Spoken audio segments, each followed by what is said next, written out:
وہ 15 منٹ کی ریش ڈرائیونگ کرتے گھر پہنچا۔ گھر میں کوئی نہیں تھا، کچن سے آوازیں آ رہی تھی۔ وہ کچن کی طرف گیا تو ملازمہ کام کر رہی تھی۔ امرین، ساوی کہاں ہے؟ اس نے ساوی کے بارے میں پوچھا۔ جی وہ تو اپنے کمرے میں ہے، اس نے جواب دیا تو دریس ساوی کے کمرے کی طرف جانے لگا۔ وہ تیز تیز سیڑھیاں چڑھتا ساوی کے کمرے میں پہنچا اور بغیر دستک دی اندر داخل ہو گیا۔ ساوی اپنے بال بنا رہی تھی۔ وہ ایک جھٹکے سے اس کی طرف بڑھا اور اس کے بال اپنی گرفت میں لے لیے۔ جو میں پوچھوں گا اس کا سچ سچ جواب دینا۔ اس نے اس کے بال مضبوطی سے پکڑے کہا۔ کیا ہوا؟ وہ ہکلا کے رہ گئی۔ اشر یہاں کیوں آیا تھا؟ مجھے نہیں پتا وہ کب آئے، میں ان سے نہیں ملی۔ جھوٹ مت بولو ساوی، وہ یہاں آیا تھا، میری اس سے بات ہوئی، وہ بھی تمہارے فون پر۔ کہاں تھی تم؟ وہ اپنا فون اشر کو کیوں دیا؟ میری کالز اگنور کر کے تم اس کی کمپنی انجوائے کر رہی تھی۔ میں نے کہا تھا نا اس سے دور رہنا، کہا تھا نا کہ نہیں؟ وہ اس کے بالوں پہ گرفت مضبوط کرتا بول رہا تھا جس سے ساوی کو تکلیف ہو رہی تھی۔ کہا تھا، ساوی روتے ہوئے بولی۔ پھر کیوں باز نہیں آئی تم؟ میرے منع کرنے کے بعد بھی اس سے گپ شپ کرتی رہی تم، مجھے اگنور کر کے۔ میں تمہیں آخری بار کہہ رہا ہوں ساوی، اس سے دور رہو ورنہ اسے تو مار ہی دوں گا، ساتھ میں تمہاری جان بھی لے لوں گا۔ اس کے لہجے میں شدت تھی اور آواز میں غصہ۔ مجھے سچ میں نہیں پتا اشر بھائی کب آئے، میری ان سے کوئی بات نہیں ہوئی۔ مجھے نہیں پتا انہوں نے کب میرے فون سے آپ سے بات کی۔ وہ روتے ہوئے اپنی صفائی دے رہی تھی مگر مقابل شدید اپنے ہوش میں نہ تھا۔ وہ کچھ پل اسے دیکھتا رہا، پھر ایک جھٹکے سے اس سے چوڑا باہر نکل گیا اور وہ بیڈ کے ساتھ ٹیک لگائے پھوٹ پھوٹ کر رونے لگی۔ یہ کیسی محبت ہے آپ کی دورے جس میں آپ کو مجھ پر اعتبار ہی نہیں، ایک بار میری بات نہیں سنی، آئے اپنی منمانی کی اور چلے گئے۔ کیا ایسی ہوتی ہے محبت؟ وہ دوریت کے رویے کے بارے میں سوچتی ہچکیاں بڑھنے لگی۔ وہ نیچے آیا تو امرین اپنے کوارٹر کی طرف جا رہی تھی۔ کچھ سوچ کر اس نے امرین کو آواز دی۔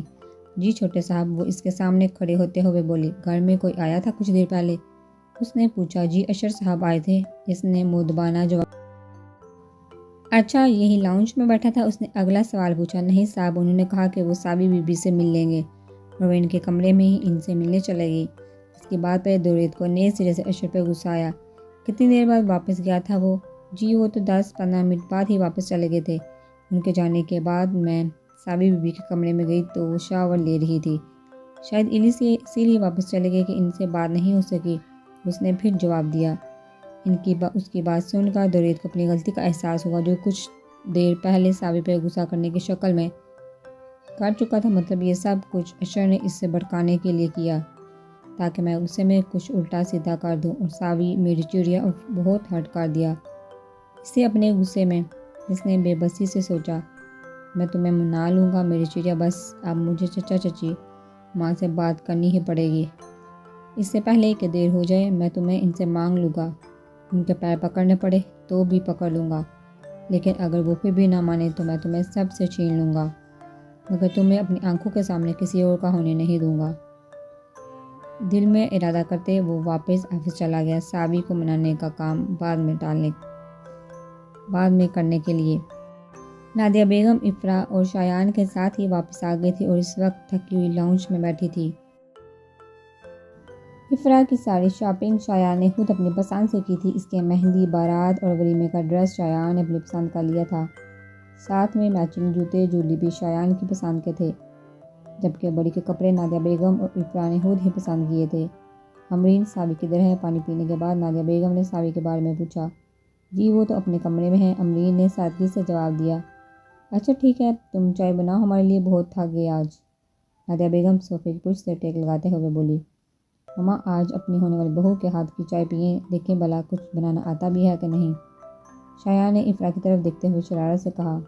نہیں، وہ بہت تھک گئی ہے، پھر کبھی پی لیں گے اس کے ہاتھ کی، نادیہ بیگم نے افرا کے خیال سے کہا۔ نہیں مما کوئی بات نہیں، میں بناتی ہوں، ویسے بھی مجھے سب کچھ بنانا آتا ہے، وہ شایان کی طرف گھور کے دیکھتی ہوئی بولی۔ چلو یہ تو اچھی بات ہے، پھر شادی کے بعد تمہارے ہاتھ کا بنا ہی کھایا کروں گا، وہ اس کے چہرے کی طرف دیکھتا مزے سے بولا۔ جی ضرور، وہ بولتی کچن میں چلی گئی۔ مت تنگ کیا کرو اسے شایان، نادیہ بیگم نے اسے گھورا۔ مما تنگ کہاں کر رہا ہوں، یہ تو میرے پیار کرنے کا طریقہ ہے، وہ نادیہ بیگم کا دوپٹہ منہ میں لیتا لڑکیوں کی طرح شرما کر بولا، صدقے تمہارے پیار کے۔ نادیہ بیگم ہنستے ہوئے بولی۔ افرا کے ہاتھ کی چائے پینے کے بعد نادیہ بیگم ساوی کے کمرے میں چلی آئی تھی۔ وہ بستر پر دراز تھی۔ ساوی بیٹا، انہوں نے اسے آواز دی۔ جی ماما۔ وہ اٹھ بیٹھی۔ کیا بات ہے، تمہاری طبیعت خراب ہے؟ وہ اس کی صورت سوجی ہوئی آنکھیں دیکھتی ہوئی بولی۔ جی ماما، بس سر میں ذرا درد ہے۔ وہ ان سے نظر چراتی بولی۔ تو بیٹا کوئی میڈیسن لے لیتی تھی نا، فکر مندی سے بولی۔ میں لے لوں گی ماما کچھ دیر تک۔ اچھا، میں تم سے کچھ بات کرنے آئی ہوں، نادیہ بیگم نے کہا۔ جی ماما کہیے، میں سن رہی ہوں۔ وہ متوجہ ہوئی۔ بیٹا تم ہمارا مان ہو، ہماری عزت ہو، ہمارا فخر ہو، ہم تمہارے لیے کوئی غلط فیصلہ نہیں کریں گے۔ انہوں نے تمہید باندھی۔ جی ماما مجھے پتہ ہے آپ ایسے کیوں کہہ رہی ہیں۔ وہ الجھی۔ بیٹا ہم نے تمہارا رشتہ طے کر دیا ہے اور شایان کے ولیمے پہ تمہاری منگنی ہے، اور مجھے پورا یقین ہے میری بیٹی ہمارے فیصلے کا مان رکھے گی، انکار نہیں کرے گی۔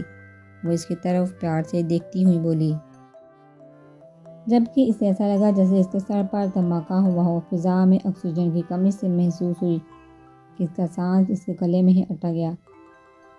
ماں منگنی مگر اتنی جلدی؟ وہ اٹک اٹک کر بولی۔ ہاں بیٹا، ابھی صرف منگنی، رخصتی تمہارے بعد میں کی جائے گی۔ تمہیں اپنے ماں باپ کا فیصلہ قبول ہے نا؟ اس کا سر سہلاتے ہوئے پوچھا۔ اس سے سمجھ نہ آیا کہ وہ کیا جواب دے۔ ایک طرف اس کی محبت، اس کا عشق، اور ایک طرف ماں باپ کا مان، وہ کس کا ساتھ دیتی؟ والدین اور درید کی محبت دونوں اس کے لیے اہم تھے۔ درید کا سوچتے اس کی آنکھیں نم ہوں گی، پھر اس کے آج کے غصے، اس کی غلط فہمی کا سوچتے وہ گم سم بیٹھی۔ ہاں میں سر ہلا گئی۔ شاباش میرا بچہ، مجھے اپنی بیٹی پر بھروسہ تھا، وہ کبھی میرا مان نہیں توڑے گی۔ اب تم آرام کرو، میں چلتی ہوں۔ وہ اس کا ماتھا چومتے گویا ہوئی اور اس کے کمرے کا دروازہ بند کرتے باہر نکل گئی۔ ان کے جاتے ہی وہ بلک بلک کر رونے لگی۔ وہ اپنی محبت کا ماتم منانے میں اتنا گم تھی کہ یہ بھی نہ پوچھ سکی کہ اس کا رشتہ کس سے طے کیا گیا ہے۔ وہ ساوی کو منائے بغیر ہی آفس سے واپس آ گیا تھا۔ اسے احساس تھا کہ اس نے ساوی پہ بے جا غصہ کیا تھا، مگر اب کیا ہو سکتا تھا؟ اس کا ارادہ تھا آج گھر جا کے چچا چچی سے بات کرنے کا، اور اپنے اور ساوی کے بارے میں۔ اس لیے وہ جلدی جلدی کام ختم کر رہا تھا۔ آدھے گھنٹے بعد اس نے کام ختم کیا اور گھر جانے کے لیے اٹھنے لگا کہ پین ہاتھ میں ایک خاکی کلر کا لفافہ پکڑے اندر داخل ہوا۔ صاحب آپ کا پارسل آیا ہے، وہ درید کی طرف پارسل بڑھا کر بولا۔ اس نے پین کو جانے کا اشارہ کرتے لفافہ تھاما۔ وہ کھلنے لگا۔ اندر کچھ تصویریں تھیں جن میں نظر پڑتے ہی اس کے خون میں شرارے دوڑنے لگے۔ وہ ساوی اور اشر کی تصویریں تھیں۔ ایک تصویر میں وہ دونوں گاڑی میں بیٹھ رہے تھے، ایک تصویر میں وہ ایک ریسٹورنٹ میں داخل ہو رہے تھے، اگلی تصویر میں اشر نے ساوی کے ہاتھوں کو تھام رکھا تھا۔ اس سے اگلی تصویر میں اشر کے ہاتھوں میں ساوی کا چہرہ تھا۔ ایک ایک تصویر دیکھتے اس کا غصے سے برا حال تھا۔ اسے پتہ تھا یہ اشر کا کام ہے، لیکن ساوی وہ اس کے ساتھ کیا کر رہی تھی، یہ سوال ہتھوڑے کی طرح اس کے دماغ میں بج رہا تھا۔ اس نے ساری تصویریں اٹھائی، لاکر میں ڈال کر لاک کر دی۔ وہ سرخ چہرے کے ساتھ باہر نکلا۔ وہ پارسل کون دے کے گیا تھا؟ اس نے پین سے پوچھا۔ جی صاحب، ایک لڑکا تھا، اس نے کہا کہ اپنے درید صاحب کو دے دینا۔ پین نے سر جھکائے کہا۔ وہ ایک نظر اسے دیکھتا آفس سے باہر نکل آیا۔ اس کا ارادہ آج ساوی کو منانے کا تھا، مگر اب وہ اپنا فیصلہ بدل چکا تھا۔ ساوی کی اس حرکت کے بعد وہ اسے سزا دینے کا ارادہ رکھتا تھا۔ وہ اس سے بتائے بغیر اشر سے ملنے کیسے جا سکتی تھی؟ وہ ریش ڈرائیو کرتا گھر پہنچا۔ مراد صاحب آج اس سے پہلے ہی گھر جا چکے تھے۔ وہ لاؤنج کے دروازے پہ پہنچا ہی تھا کہ اندر سے آتی آواز پہ اسے لگا اس کا دل کسی نے نوچ لیا ہو۔ ساوی نے منگنی کے لیے ہاں کر دی ہے، اسے کوئی اعتراض نہیں، اور میں سوچ رہی تھی رخصتی اس کی پڑھائی کے بعد کریں۔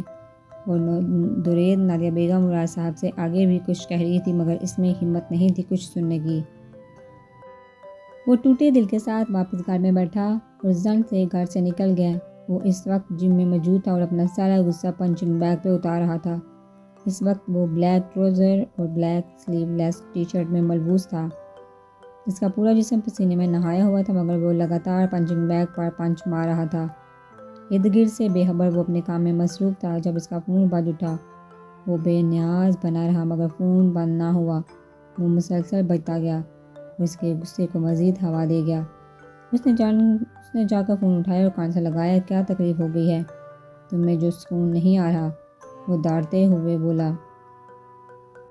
بس میں ہوں حیدر۔ آگے سے حیدر کی آواز آئی۔ جانتا ہوں، آگے بکو۔ وہ ہنوز غصے سے بولا۔ وہ بات جس ہاسپٹل کا آپ نے ایڈریس دیا تھا وہاں سے معلومات مل گئی ہے۔ اتنا کہہ کر وہ چپ ہو گیا۔ حیدر، میرے پاس اتنا وقت نہیں ہوتا کہ تم بات کر کے چپ ہو جاؤ اور آگے سے میں بکواس کرتا رہوں کہ آگے بولو آگے بولو۔ پوری بات بتایا کرو۔ وہ اس پر دوڑا۔ جی باس، وہ نور نامی لڑکی اس دن ہسپتال ملنے گئی تھی اور اس کا گائناکالوجسٹ سے اس کا اپائنٹمنٹ تھا، اور سب سے اہم بات جو پتہ چلی ہے وہ یہ کہ وہ لڑکی پریگننٹ ہے، اور اس کی پریگننسی کو 8.5 ماہ ہو چکے ہیں، اور وہ روٹین چیک اپ کے لیے ہسپتال آئی تھی۔ وہ جلدی بولتے سانسیں لینے کو رکا۔ جب حیدر کی بات سن کر اس کا دماغ سن پڑ گیا۔ اس کے نور پریگننٹ تھی، وہ بھی 8.5 ماہ سے، مطلب وہ اسے کچھ سوچا ہی نہیں گیا۔ وہ کس کے ساتھ آئی تھی؟ اپنے حواس جمع کرتے ہوئے اس نے بمشکل پوچھا۔ کسی عورت کے ساتھ آئی تھی اور اس کا شوہر ساتھ نہیں تھا جسے معلومات لی ہے۔ اس کا کہنا تھا کہ لڑکی گم سم سی تھی، اور جب اس سے شوہر کا پوچھا ڈاکٹر نے تو اس نے کہا اس کا شوہر نہیں ہے۔ اب پتہ نہیں شوہر سے طلاق لے لی ہے یا وہ مر چکا ہے، یہ بات پتہ نہیں چل سکی۔ حیدر نے حاصل ہوئی ساری معلومات اس کے گوشے گزار دی۔ فون رکھو، اسے کہہ کر وہ فون بند کر کے اس کا دماغ سائیں کر رہا تھا۔ اس کے دماغ میں ہتھوڑے بج رہے تھے، ایسا لگ رہا تھا جیسے دماغ کی نسیں پھٹ جائیں گی۔ اسے ضبط کرنا مشکل ہو رہا تھا۔